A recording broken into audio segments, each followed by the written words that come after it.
पंजाब में स्थित सिख धर्म के 3 तख्त साहिबान वाले शहरों को पावन शहरों का दर्जा देना पंजाब सरकार के लिए बड़े सौभाग्य की बात है। ये शहर है श्री अमृतसर साहिब, श्री आनंदपुर साहिब और तलवंडी साबो। ਇਹ ਤਿੰਨੋਂ ਤਖਤਾਂ ਦੇ ਸ਼ਹਿਰਾਂ ਨੂੰ ਪੰਜਾਬ ਦੇ ਅਧਿਕਾਰਤ ਪਵਿੱਤਰ ਸ਼ਹਿਰ ਵਜੋਂ ਐਲਾਨ ਕਰਨ ਦਾ ਫੈਸਲਾ ਕੀਤਾ। अमीरों के न्याय पर भड़के सीजीआई। अमीर तरह तरह की याचिका लगाते हैं, धनी आरोपी कानूनों को चुनौती देते हैं। धनी आरोपियों की विशेष सुनवाई बंद होगी।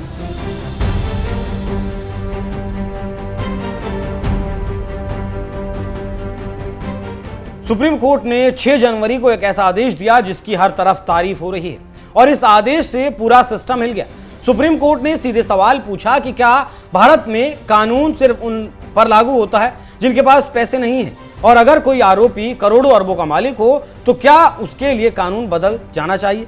सुप्रीम कोर्ट ने इसी सोच पर तीखा हमला किया और चीफ जस्टिस सूर्यकांत और जस्टिस जयमाला बागची की बेंच ने 3,600 करोड़ रुपए का अगस्ता वेस्टलैंड वीवीआईपी चॉपर घोटाले की सुनवाई कर रही थी। आप जानते हैं कि इस घोटाले की गूंज दिल्ली से रोम तक सुनाई दी थी। घोटाला जिसमें सेना दलाल, विदेशी कंपनियां और सत्ता के गलियारों तक आरोप लगे थे। इसी मामले में आरोपी गौतम खेतान, जिन पर मनी लॉन्ड्रिंग का केस चल रहा है। गौतम खेतान की ओर से सुप्रीम कोर्ट में दलील दी गई कि वो मनी लॉन्ड्रिंग प्रिवेंशन एक्ट की एक खास धारा 44 क्लॉज 1 क्लॉज सी की वैधता को चुनौती देना चाहते हैं। याचिकाकर्ता का मतलब साफ था कि जब मुकदमा चल रहा हो तो उसी कानून पर सवाल खड़ा कर दो जिसके आधार पर मुकदमा चल रहा है। बस इसी शातिर चाल को chief justice of India Suryakant समझ गए और सीजीआई ने बेहद सख्त लहजे में कहा, सुप्रीम कोर्ट अब इस तरह की याचिकाओं को हल्के में नहीं लेगा, सिर्फ इसलिए कि कोई व्यक्ति संसाधन संपन्न है और उसे कानून से सहजता महसूस हो रही है तो वो सीधे सुप्रीम कोर्ट आकर उन कानूनों की वैधता को चुनौती नहीं दे सकता। तो आप समझ सकते हैं कैसे सीजीआई ने अमीरों की हिकड़ी निकाल दी। वहीं कानून के जानकारों का कहना है कि अगर आपके पास पैसा है, अच्छे वकील हैं और सीधे दिल्ली आने की क्षमता है तो इसका मतलब यह नहीं कि आपको विशेष न्याय मिलेगा, और इस केस में लोग यही तो कह रहे हैं। जानकारों का कहना है कि ये काफी पहले से परिपाटी चलती रहती है कि पैसे वाले अपने हिसाब से फैसला बदल लेते हैं। इसी को लेकर चीफ जस्टिस ने इसे अनोखा और खतरनाक प्रचलन बताया और कहा कि आजकल एक ट्रेंड बनता जा रहा है कि धनाढ्य आरोपी जिन पर कानून का शिकंजा कसता है वो सीधे सुप्रीम कोर्ट पहुंच जाते हैं और कहते हैं कानून ही गलत है। सीजीआई का संदेश बिल्कुल साफ था कि धनवान आरोपी भी अन्य नागरिकों की तरह ही मुकदमे का सामना करेंगे। ये टिप्पणी सिर्फ गौतम खेतान के लिए नहीं थी, ये उन सैकड़ों मामलों की ओर इशारा था जहां गरीब आरोपी सालों तक निचली अदालतों में भटकता है, जमानत के लिए तरसता है और अमीर आरोपी सीधे सुप्रीम कोर्ट में कानून बदलवाने पहुंच जाता है। सुप्रीम कोर्ट ने आज इस असमानता पर सवाल खड़ा किया जब बेंच ने खेतान की याचिका को अलग से सुनने से इनकार कर दिया तो उन वकील ने नई चाल चल दी।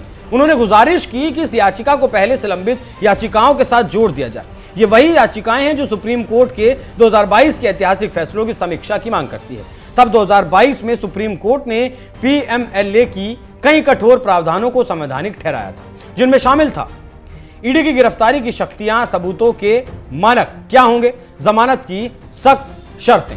लेकिन उस फैसले के बाद से ही पीएमएलए सत्ता और विपक्ष के बीच राजनीतिक युद्ध का हथियार बन चुका है और अब उसी फैसले को अमीर आरोपी फिर से चुनौती देना चाहते हैं। कानून के जानकारों की माने तो सीजीआई सूर्यकांत की टिप्पणी का सबसे अहम संदेश यही है कि सुप्रीम कोर्ट कोई वीआईपी कोर्ट नहीं है, यह अदालत है उन लोगों के लिए बनी है जिन्हें न्याय की ओर न्याय नहीं मिला है, ना कि उन लोगों के लिए जो कानून से बचने के लिए नए नए रास्ते खोजते हैं।